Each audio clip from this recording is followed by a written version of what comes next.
लोगों में दिल होता है वही आगे बढ़ते है ना। जहाँ दिमाग काम करने लगता है वहां पर संतुलन बिगड़ जाता है। या ये कहो कि तरक्की चाहिए तो कभी दिमाग का यूज मत करो। किसका यूज करो? दिल का।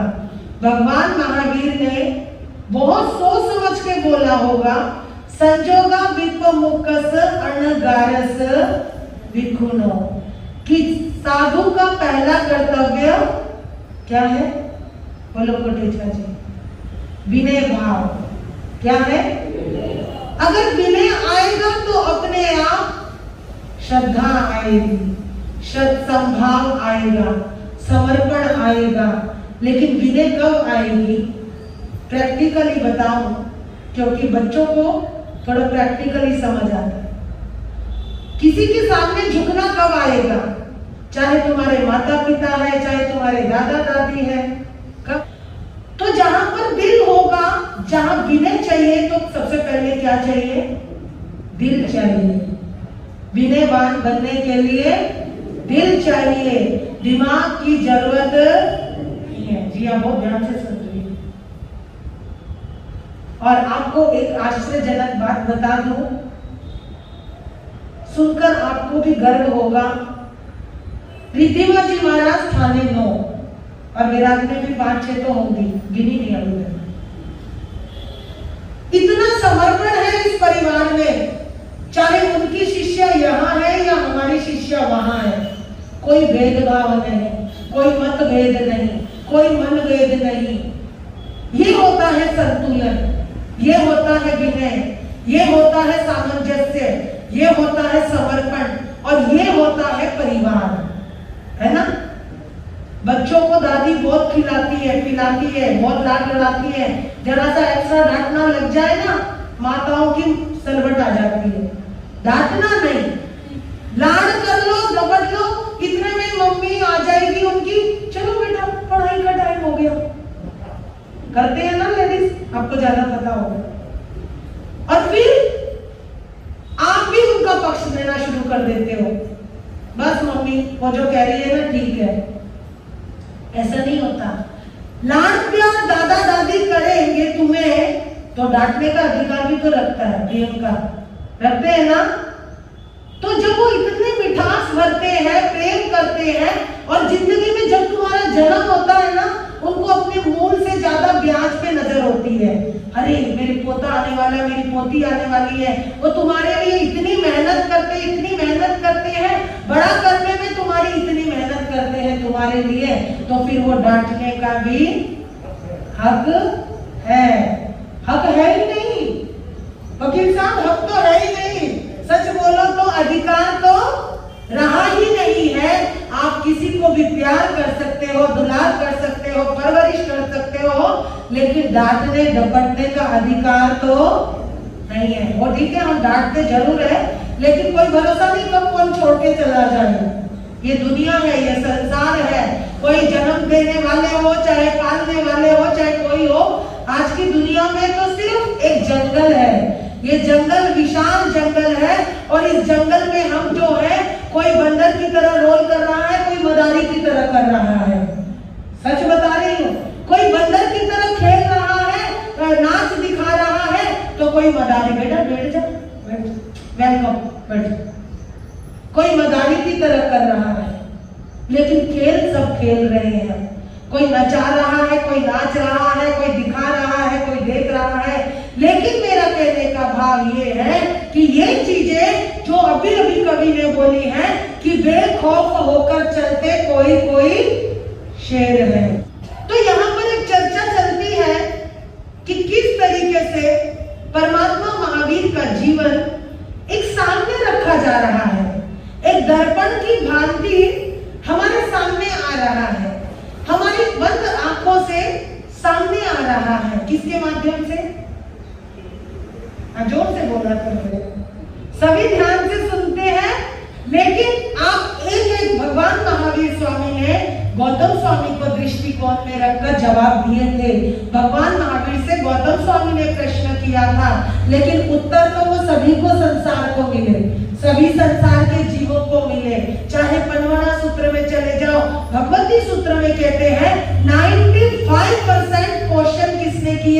गौतम स्वामी ने। याद रखना 95% प्रश्न अगर किसी ने किए हैं भगवती सूत्र में तो किसने किए हैं? गौतम स्वामी ने किए हैं। सोचो उनके अंदर कितनी जिज्ञासा होगी, कितने अंदर उनके चलता होगा कि नरक में कितनी आयु है, स्वर्ग में कितनी आयु है, यहाँ से मरकर जीव कहाँ जाएगा, यहाँ से जन्म लेकर कहाँ जाएगा। हर चीज को उन्होंने दृष्टि में रखा कि कई हजार प्रश्न उन्होंने भगवती सूत्र में पूछे हैं। लेकिन बंधुओं वो प्रश्न जो है ना हमारे लिए एक उत्तर बनकर आए हैं। वो उत्तर उन्हीं के लिए नहीं थे, वो हर आत्मा के लिए थे, हर जीवात्मा के लिए थे, हर सव्यक्तवी आत्मा के लिए थे, हर एक व्यक्ति के लिए थे कि कोई ना कोई कभी ना कभी उन्हें पढ़ेगा, कभी ना कभी उन्हें सुनेगा, तो कहीं ना कहीं उनकी आत्मा में शुभ संस्कारों का निर्माण होगा ही होगा, शुभ कर्मों का बंध होगा ही होगा। कल एक प्रश्न किया था मैंने कौन कौन था सभा में, निर्जरा कितने प्रकार की होती है? एक मिनट, क्या बोला? ध्यान से सुना करो भाई। हम तो चले जाएंगे 120 दिन में से चले गए, 100 दिन रह गए हैं, अब चले जाएंगे, फिर कोई आएगा, फिर रिपीट करेंगे, फिर रटवाएंगे, फिर भूल जाओगे, फिर कोई आएगा, फिर रटवाएगा, फिर चला जाएगा, भूल जाएंगे। हम से लिया पत्थर की तरह बन गए हैं। एक पत्थर होता है मम से लिया पत्थर, या पत्थर तो वैसे भी सारे एक जैसे ही होते हैं, लेकिन उसका नाम आगमकार ने दिया है कि उसके ऊपर अगर कितना ही पानी का प्रहार हो जाए। आपको पता है जब हम देखते पहाड़ों पे बरसात गिरती है तो वो क्या है, उनमें भी खड्डे खड्डे पड़ जाते हैं, लेकिन एक पत्थर होता है उसके ऊपर कितना तूफान आए, पानी आए, बरसात आए, उसके ऊपर कोई असर होता है क्या वकील साहब? नहीं होता ना कोटेचा जी? क्यों नहीं होता? क्योंकि उसका रूप ही ऐसा है। और वही पत्थर का रूप आज मैं अपना और आपका भी सोचने की कोशिश करती हूँ कि हम वैसे ठीक है, साधु साध्वी बन गए हैं, लेकिन कहीं ना कहीं हम भी संसार के चक्रों में उलझ के रह गए। मेरी चेली, मेरा चेला, हमारे पीरगल जी, हमारे वकील साहब, हमारे मेरा स्थानक, मेरी जगह, मेरा मंदिर, मेरा सब कुछ करा। भगवान ने 2500 वर्ष से क्या सिखाया, क्या लिया हमने, क्या सिखाया? 2500 वर्ष पहले क्या सिखाया? भगवान ने सिखाया एक बनो अनेक नहीं। और हम वहां से 2500 वर्षों से ना सब एक एक टहनी बनते ही जा रहे हैं। ये मेरा मंदिर, ये मेरा स्थानक, ये मेरा दिगंबरी, ये मेरा श्वेतांबरी, ये मेरा तेरापंथी। 2500 वर्षों से यदि हमने कुछ भगवान की वाणी के ऊपर कुछ हमने सार्थक करने की कोशिश करी है तो बस इतना ही करा है कि हमने कई सारे दीवारें निकाल दी हैं, कई सारे रास्ते निकाल दिए हैं, कई सारे मार्ग निकाल दिए हैं। फालतू में ही बैठ के अपने आप को लीडर समझ रहे हैं। कोई सोच रहा है मैं थानक वालों का लीडर हूँ, कोई सोच रहा है मैं मंदिर वालों का आचार्य हूँ, कोई सोच रहा है मैं दिगंबरियों का आचार्य हूँ, कोई सोच रहा है मैं तेरापंथी हूँ। लेकिन है क्या? हमारा तो कोई अस्तित्व है ही नहीं। हम तो सिर्फ महावीर की वाणी की वजह से जी रहे हैं, हम तो सिर्फ तीर्थंकरों की वजह से हमारा नाम है, तीर्थंकरों की वजह से ये पहचान है, तीर्थंकरों की वजह से हमें कोई समझ रहा है, साधु है, साध्वी है। गंधर्वों की कृपा से हमको ये आगम मिले हैं, गंधर्वों की कृपा से ये आगम मिले हैं। आप सबकी जो हमारे ऊपर उपकार है, हम तो आपके भी ऋणी हैं। साधु साध्वी तो समाज का भी ऋणी है, क्योंकि समाज की सुरक्षा करता है, साधु संतों की सुरक्षा करता है, साधु संतों की सेवा करता है, व्याव्रत करता है, उनके लिए किसी भी रूप में उनको काया कलेश ना हो इस तरीके से उनकी व्यवस्था करता है। स्वाध्याय के लिए रक्षा करता है, तप के लिए सुरक्षा करता है। संपूर्ण रूप से जो भगवान ने तीर्थ की स्थापना करी है, जो तीर्थ कौन कौन से हैं कोटेजा जी? साधु, श्रावक, श्राविका। और मैं 4 महीने आपको यही समझाना चाहती हूँ कि भगवान ने 4 तीर्थ की स्थापना करी है। तो ऐसी स्थापना तो नहीं है कि 2 ये बड़े पाए हैं और 2 छोटे। पलंग के 2 छोटे पाए करे क्या भगवान ने? 2 बड़े करे, वो तो चारों बराबर है। तो हम आपको यही समझाना चाह रहे हैं, भगवान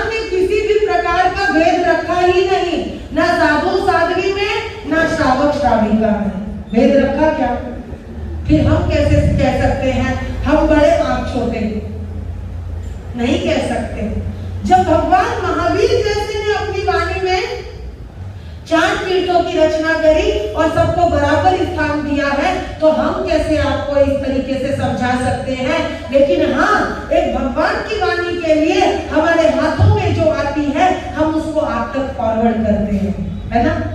लेकिन एक बात और बताओ, आपकी आत्मा में भी अनंत ज्ञान, अनंत दर्शन, अनंत चारित्र, अनंत वीर्य छुपा हुआ है और शायद हमसे ज्यादा भी हो किसी किसी जीवात्मा में। लेकिन एक समय होता है कि उसको एक प्रेरणा मिली, निमित्त बना और उस निमित्त के द्वारा हमने क्या किया? उजागर किया, उसको उजागर किया, प्रकाश में लेकर आए, अंधकार से प्रकाश में लेकर आए, अंधकार से प्रकाश में लेकर आए। श्रावक यानी कि जिनको श्रद्धा है, पूर्ण रूप से जो अपने धर्म के ऊपर श्रद्धा रखता है, कर्तव्य रखता है, वही श्रावक है और कोई नहीं है श्रावक। लेकिन आज अगर हम संसार में रह रहे हैं और इस संसार की चकाचौंध में से कुल मिलाकर अगर 100 लोग भी यहाँ पहुंच रहे हैं, तो आप देखिए आज 100 लोगों में कितनी जागरूकता होगी। चलो महाराज साहब जी का प्रवचन शुरू होने वाला है और हम चलते हैं। यही एक सभा चंपापुरी में लगी हुई है। चंपापुरी नगरी में पूर्णभद्र चैत्य और वहां पर एक अशोक वृक्ष है। अशोक वृक्ष के नीचे आर्य सुधर्मा स्वामी अनगार अपने शिष्य संपदा के साथ विराजमान है और वहां पर चारों तरफ साधु साध्वी श्रावक श्राविकाओं का वहां पर बैठे हुए हैं और वहां पर जो उनके प्रथम शिष्य थे, कौन से प्रथम शिष्य हैं? जम्बू स्वामी हैं। वो दोनों हाथ जोड़कर विनती करते हैं, हे प्रभु मुझे समझाइए कि हमारे भगवान महावीर कैसे थे। उनके बारे में जब जब हम गोचरी को आहार पानी को जाते हैं तो लोग हमसे प्रश्न करते हैं तुम्हारे भगवान महावीर कैसे थे। तब उस समय भगवान के लिए बोला कि किस तरीके से उडम अहेयम तिरियम दिशासु तथा यजे थावरे जे पाना से नीचे नीचे ही समित कपने दीवे व धमा संयम उदाहो, कि वो इस तरीके से वहां पर वर्णन किया कि जिस तरीके से संसार के पूरे लोक आकाश में एक जगह पर भी वहां पर क्या है? जीव। ऐसी कोई जगह नहीं जहां पर जीव नहीं है। तो वही चीज मैं बताना चाहती हूँ कि उस समय भगवान ने कहा था जैसे ही सूर्य का प्रकाश पड़ता है अनंत अनंत अनंत जीवों का हनन होता है, ऐसे ही आज साइंस बोल रहा है ना बच्चों कि वैज्ञानिक ने ये सिद्ध कर दिया है कि संसार में ऐसी कोई जगह नहीं है जहाँ बैक्टीरिया ना हो, है ना? एक कोरोना नाम का बैक्टीरिया आया था, पूरे देशों को हिला दिया, कितनों की मांगे सुनी हो गई, कितनों के बच्चे चले गए, कितनों के पिता चले गए, कितनों की माताएं चली गई। वो एक गंदा सा बैक्टीरिया था, निर्जीव था, लेकिन फिर भी कहते हैं उसमें जीव था कि वो जीव नाम का वो जो कोरोना नाम का रोग था जिसके शरीर में जाता था उसको अपने साथ ले जाता था। तो साइंस ने आज यही कहा है कि कितने प्रकार के बैक्टीरिया पूरे संसार में फैले हुए हैं। इसीलिए बोलते हैं ना आपको धूप में बैठना चाहिए, वो बैक्टीरिया खत्म होता है। आपकी बॉडी में से विटामिन डी नहीं है तो वो आपको धूप में बैठने को कहते हैं। विटामिन डी तो सिर्फ एक नाम बना दिया है, लेकिन हमारे शरीर में से जब कुछ ऐसे उद्गल परमाणु कम हो जाते हैं तो उसको आज डॉक्टरों ने विटामिन डी कह दिया, ए कह दो, सी कह दो, B12 कह दो, कोई भी नाम ले दो, तो लेकिन हमने उसका नाम रखा है। परंतु कहते हैं कि जितना भगवान महावीर में धैर्य था, जितना उनके अंदर धर्म था, धैर्य था, वो उनको किस उपमाओं से उपमित किया जाए, वो हम उपमाओं से उपमित भी नहीं कर सकते।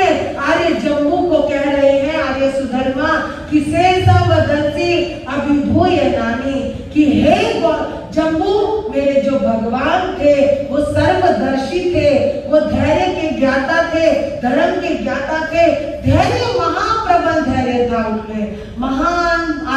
थे, वो ऐसे विशेषज्ञ थे। उस जमाने में वो साइंटिस्ट भी थे, डॉक्टर भी थे। ये जो 12 प्रकार के तप है ना, ये हमारे मेडिसिन है। क्या है ये? हमारी मेडिसिन है। जैन धर्म की मेडिसिन है ये 12 तप। चाहो तो बॉडी में बहुत ज्यादा खराबी आ रही है, ज्यादा स्थूलता आ रही है, ज्यादा भीतर में कुछ भी रोग आ रहे हैं, तो आप अच्छे तप कर लीजिए, एक दिन उपवास कर लीजिए। और डॉक्टर बोलते हैं ना, एक दिन डिटॉक्स कर लो, बॉडी ठीक हो जाएगी, वह अनशन है। फिर डॉक्टर बोलते हैं कि थोड़ा अनाज को अवॉइड करो, तो वो ओनोद्री तप है। किसी तरीके से भिक्षाचर्या हम लेकर आते हैं, तो वो भी एक मेडिसिन है कि जितना जितना हम चर्या के अनुसार भिक्षा लाएंगे, तो वो हमारी बॉडी में कुछ खराबी नहीं आएगी। इस तरीके से सारे की सारे हमारे पास उन्होंने मेडिसिन दी है, जिसका नाम है तप। और वो तप खपाने से कर्मों की निर्जरा होती है। आगे ना घूम पे, निर्जरा कितने प्रकार की? कौन कौन सी? सकाम निर्जरा, अकाम निर्जरा। फिर से पूछूंगी, कौन कौन सी? वो तप है, अभी क्या समझाया? वो तप है, लेकिन उस तप के द्वारा अशुभ कर्मों का जो हम बंध तोड़ते हैं, उसको निर्जरा बोलते हैं। जहां पर अंधकार से प्रकाश में आया जाए, अशुभता से शुभता में आया जाए। जितना हमारे आत्मा पर मैल लगा हुआ है, कपड़े के ऊपर मैल लगा हुआ है, तो हम उसको साबुन सोडा से धोते हैं ना। ऐसे ही 12 प्रकार का तप है। जितना हमारी आत्मा के ऊपर क्रोध, मान, माया, लोभ या तेरा मेरा, राग, द्वेष, कलह जो भी लगा हुआ है, धीरे धीरे धीरे धीरे जब हम उसको तप के द्वारा धोते हैं, उसको धोने का नाम क्या है? निर्जरा। तुम्हारे सर्फ का नाम क्या है? कपड़े धोने के सर्फ का नाम क्या है? कमाल है, इसमें हंसने की क्या बात है? एरियल, टाइड, सर्फ एक्सेल, रिन, सुपर, निर्मा, और आगे तो और चीजें आ गई होंगी, है ना। जैसे ये 6 प्रकार के सर्फ है, ये हमारे सर्फ है। आई समझ? हमारी आत्मा पर लगे हुए मैल को धोने के ये 6 प्रकार के 12 प्रकार के सर्फ है। ये मेडिसिन है, और इस मेडिसिन से हम अपने कर्मों को, अशुभ कर्मों को धोते हैं। लेकिन आपको एक बात और बताती हूँ कि कुछ होते हैं 6 बाह्य और 6 आभ्यंतर। 6 बाह्य और 6 आभ्यंतर। बाह्य जो तप है वो हमारे स्थूल शरीर पर ज्यादा प्रभाव डालते हैं। कौन से शरीर पर? स्थूल शरीर, यानी इस चमड़ी के ऊपर। आत्मा में भी डालेंगे, लेकिन इसकी काया को तपाया जाता है, जो कि बाहर के तप है, बाह्य तप है। उसके द्वारा शरीर सूख जाता है। हम देखते ना 11 व्रत में कितने पतले हो गए, दुबले हो गए, मोटे गए, पतले हो गए। लेकिन जो 6 तप है, उनके द्वारा भीतर को तपाया जाता है। बाहर पर इतना इफेक्ट पड़े ना पड़े, लेकिन भीतर में पड़ेगा। पड़ता है, कितना पड़ता है?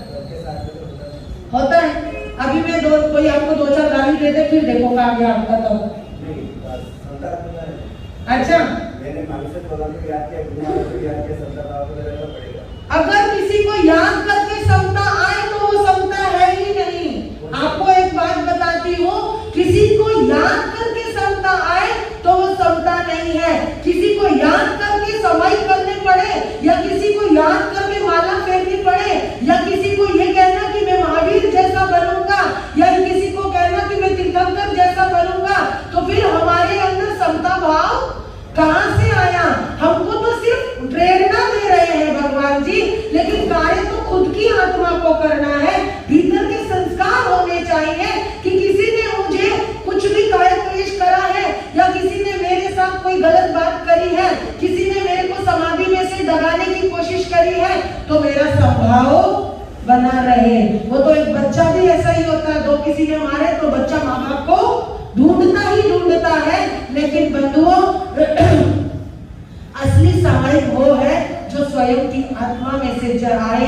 असली सामायिक वो है जो भीतर से प्रकट हो। असली सामायिक वो है जो आपकी अंतरात्मा बोले कि हाँ मुझे संभाव में रहना है। वो है असली सामायिक। वरना तो क्या है, संसार है, आते हैं आएंगे चले जाएंगे। इतने इतने इतने मेरू पर्वत भर गए, जितना बड़ा मेरू पर्वत उतने हमारी इस सामायिक को हमने मोमबत्तियों पर लगा लिया है। जितने मेरू पर्वत को ढक दिया जाए उतने हमने ये वस्त्र पहन लिए हैं, उतने हमने ओगे धारण कर लिए हैं। लेकिन बदलाव आया क्या? अगर स्वयं में बदलाव आ जाए तो फिर हम तीर्थंकर बनने से हमको कोई भी नहीं रोक सकता। अगर हमें बदलाव आ जाए तो संभाव आ जाएगा। अगर हमें बदलाव आ जाए तो फिर हमें समता आ जाएगी। अगर हमें बदलाव आ जाए तो हम सच्चे संत बन जाएंगे। अगर हमें बदलाव आ जाए तो हम सच्ची साध्वी बन जाएंगे। अगर हमारे में परिवर्तन आ गया है तो हम सच्चे श्रावक बन जाएंगे।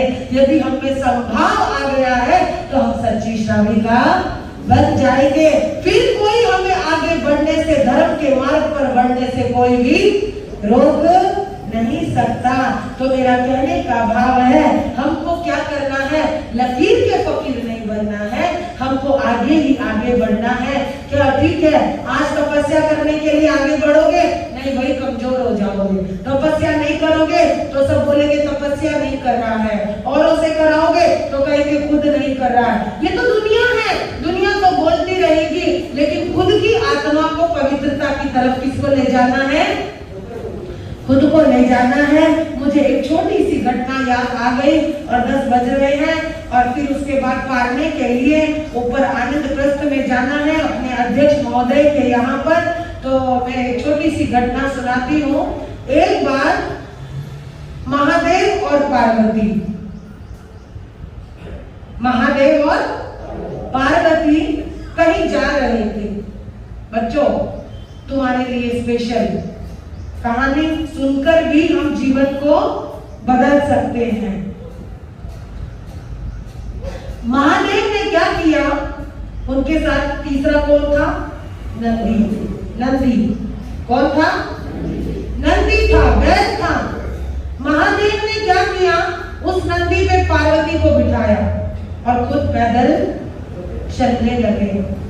जब चल रहे थे, अचानक से लोग बोलने लगे, कैसा जोरू का गुलाम है, कैसा जोरू का गुलाम है, इसको बैल पे बिठा रखा है और खुद पैदल चल रहा है। अब क्या करना? महादेव तो महादेव के रूप बदला हुआ था, समझ नहीं आ रहे थे, लेकिन उन्होंने एक चीज सोची, ये नारी है, ये कोमल है, इसको बैल पे बिठा देता हूं और मैं पैदल चलता हूं। लेकिन सुनने को क्या मिला? ये बोलो ना, बोलते तो हो अपने बेटों को कभी कभी, यहाँ बोलने में क्या हो रहा है? मुझे सब पता है कौन क्या बोलता है। प्रियंका खुश हो रही है, उसको पता है कुछ तो गड़बड़ है। तो बोले ये तो जोरू का गुलाम है और क्या कर रहा है? अपनी घरवाली को तो सिर पे बिठा रखा और खुद पैदल चल रहा है। महादेव जी ने सोचा बात तो इसकी सही है, थोड़ी देर ये पार्वती जी पैदल चल लेंगी और मैं बैल पे बैठ जाता हूँ। पार्वती जी नीचे उतर गई, महादेव जी बैल पर बैठ गए और पार्वती चल रही है, महादेव जी बैल पर बैठे हुए हैं। थोड़ा सा आगे पहुंचे तो एक व्यक्ति बोलता है, देखो तो सही कैसा मूर्ख है, औरत को जमीन पे चला रहा है और खुद बैल पे बैठा हुआ है। कमाल है, इसको इतना भी नहीं पता औरत कोमल होती है, वो थक जाएगी और उसको बैल पे बिठा रखा है और खुद पैदल चल रहा है। अब महादेव ने पार्वती की तरफ देखा, जिया देख रही है देखो, और पार्वती ने महादेव की तरफ देखा। दोनों ने एक दूसरे की तरफ देखा, सोचा क्यों ना दोनों ही बैल पे बैठ जाते हैं। वकील साहब, दोनों ही बैल पर बैठ जाते हैं। दोनों बैल पर बैठ गए। थोड़ा सा आगे चले, 2-3 व्यक्ति खड़े थे। क्या बोलते हैं, कैसा मूर्ख है दोनों, एक बैल को दोनों बैठे हुए हैं, कमाल है इनका। अभी क्या करना, दोनों पैदल चलने लगे, बैल पे से दोनों उतर गए। थोड़ा सा आगे गए तो कुछ लोग खड़े थे, कैसे बेवकूफ है, बैल खाली चल रहा है, दोनों पैदल चल रहे। अब क्या करे क्या नहीं करे, ये दुनिया जीने नहीं देती। अब जैसे पहले चल रहे थे ना, वैसे ही चलने लग गए। पार्वती जी को बैल पे बिठाया और खुद महादेव साथ में चलने, बोल दो लोग, चलने लग गए। नींद तो नहीं आ रही?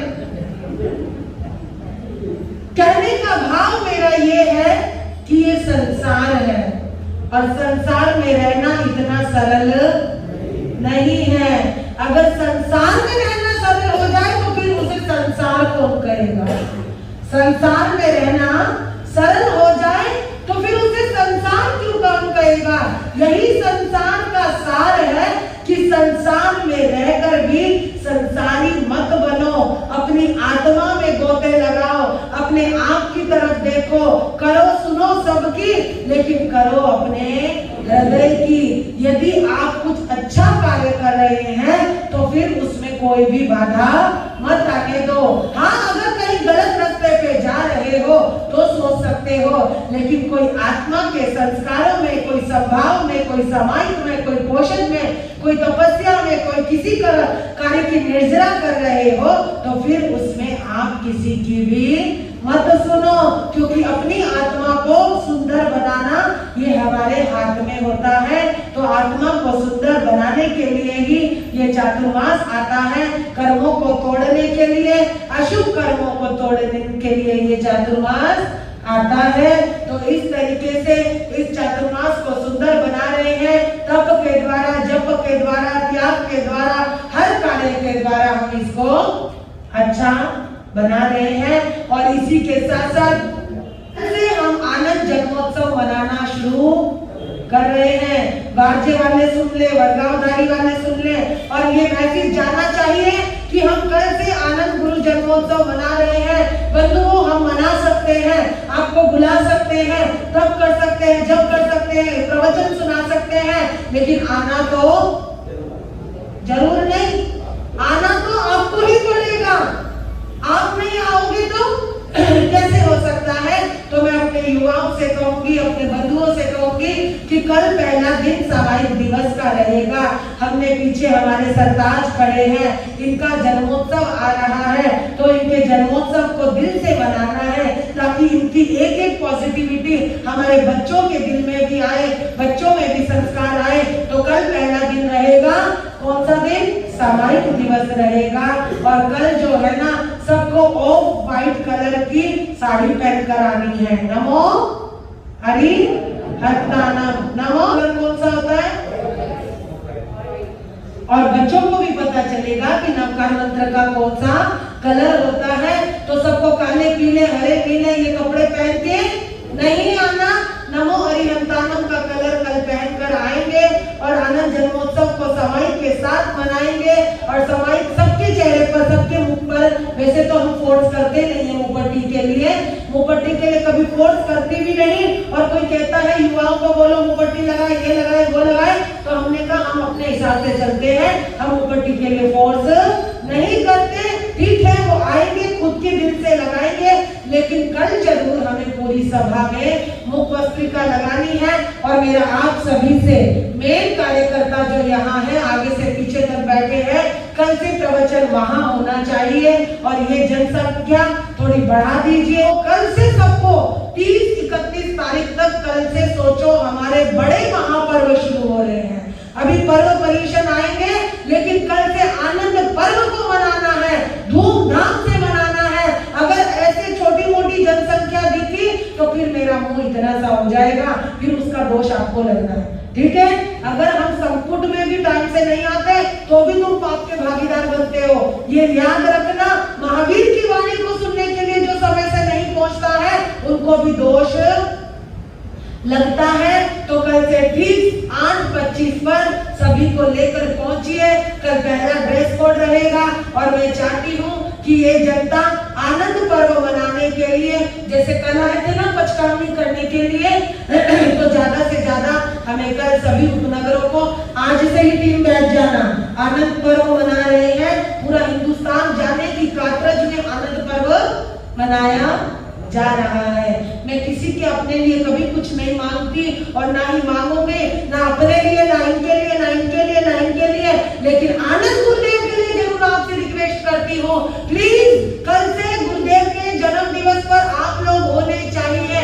अगर आप लोग सबको नहीं लाए तो मैं सोचूंगी आप आनंद गुरुदेव को मानते ही नहीं हो। मैं कल डिक्लेयर कर दूंगी कि यहाँ पर आनंद गुरुदेव को नहीं माना जाता। अगर डबल आप सबको लेकर आते हो, बच्चों को सबको लेकर आते हो जिनके एग्जाम नहीं चल रहे, तो शायद दिल को सुकून मिलेगा। कृपया मेरी इस पीड़ा को समझना, मेरी इन बातों को समझना। गुरुदेव के जन्मदिन को मनाने के लिए कल सबको, वकील साहब, लेकर आप तो आ ही रहे हो, सबको